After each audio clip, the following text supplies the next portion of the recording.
তো বন্ধুরা এখানে দেখতে পাচ্ছেন আমাদের বাড়ির পাশে জল হয়ে গেছে, কত মাছও আছে এবং একটি ব্যাঙ জালে বেঁধে গেছে, বড় একটা পোলা ব্যাঙ।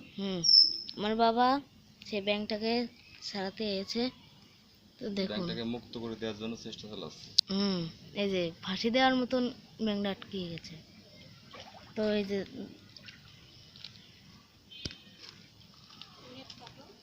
নেটটা কেটে দাও।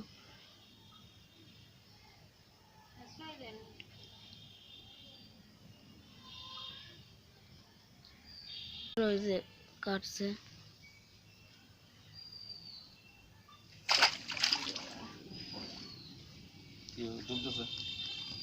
পড়ে গেছে নিচে, সব কেটে গেছে। তো বন্ধুরা ব্যাঙটা নিচে লাফ মেরেছে, জলের ভিতর উধাও। তো নেট ছাড়িয়ে দিলাম। তো বন্ধুরা যাদের ভালো লাগে তারা